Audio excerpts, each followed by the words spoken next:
ভারতীয় জনতা পার্টির কাছে কোনো রাজনৈতিক দলের নথি চুরি করাটা সাংবিধানিক কাজ হতে পারে, আমরা এটা মনে করি না।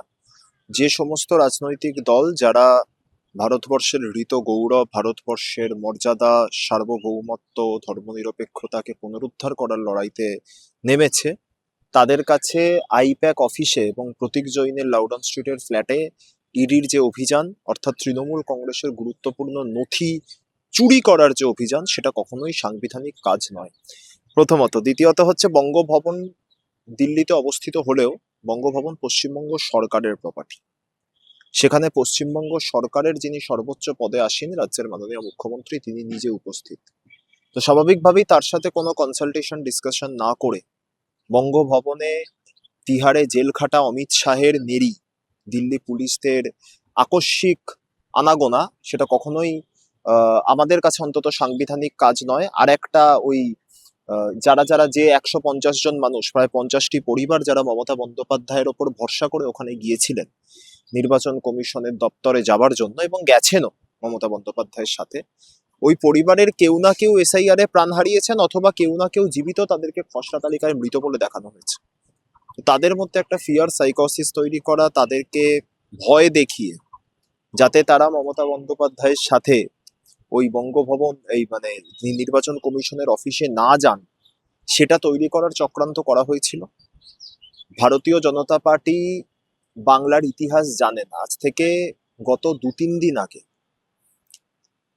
বিমানবন্দরে সাংবাদিক সম্মেলন করার সময় আমাদের দলের সর্বভারতীয় সাধারণ সম্পাদক অভিষেক বন্দ্যোপাধ্যায় বলেছিলেন যে অমিত শাহ সিঙ্গুর নন্দীগ্রাম থেকে শুরু করে বিগত দিনের আরো আগে সাঁইবাড়ি, মরিচছাপি, বিজন সেতু, নেতাই, নানুর, কেশপুর, গড়বেতা, মঙ্গলকোট, কেশিয়ারি, কেতুগ্রাম, আউশগ্রাম, এই যে সিপিআইএম এর অত্যাচার ছোট আঙারিয়া সর্বত্র 1993 21শে জুলাই, এই সম্পর্কে ভারতীয় জনতা পার্টি ওয়াকিবহাল নয়।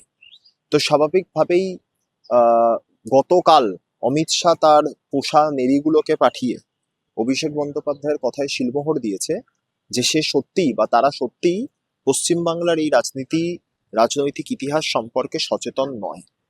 তো স্বাভাবিকভাবেই যা হবার সেটা গোটা দেশের মানুষ দেখেছেন।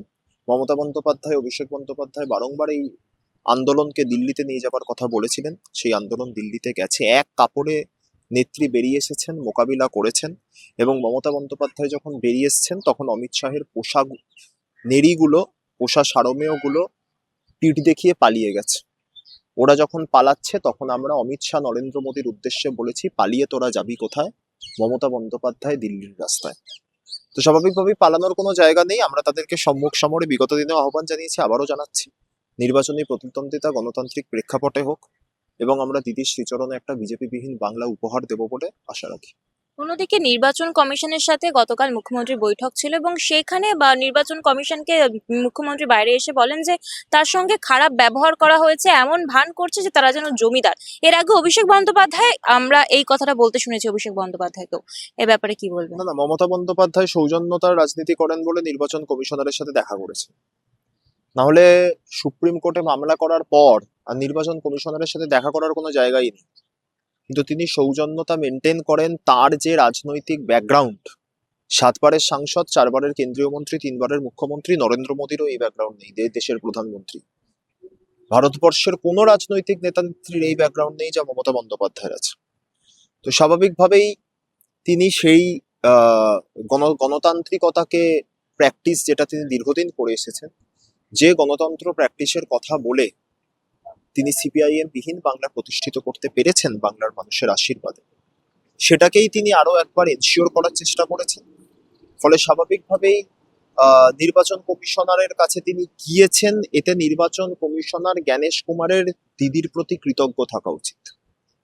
তো বাকিটা আমরা তো দেখলাম, অভিষেক বন্দ্যোপাধ্যায় যখন গিয়েছিলেন তখনও দেখেছি, দিদি যখন গেছেন তখনও দেখলাম। এর বিরুদ্ধে আইনানুগ ব্যবস্থা যা গ্রহণ করা সেটা গ্রহণ করা হবে। দিদি নিজে অ্যাপিল করবেন বলেও জানিয়েছেন সুপ্রিম কোর্টে। এবং তার সাথে রাস্তার আন্দোলন গণতান্ত্রিক প্রেক্ষাপটে, সেটা আগামী দিন আরো ত্বরান্বিত হবে যত নির্বাচন এগিয়ে আসবে।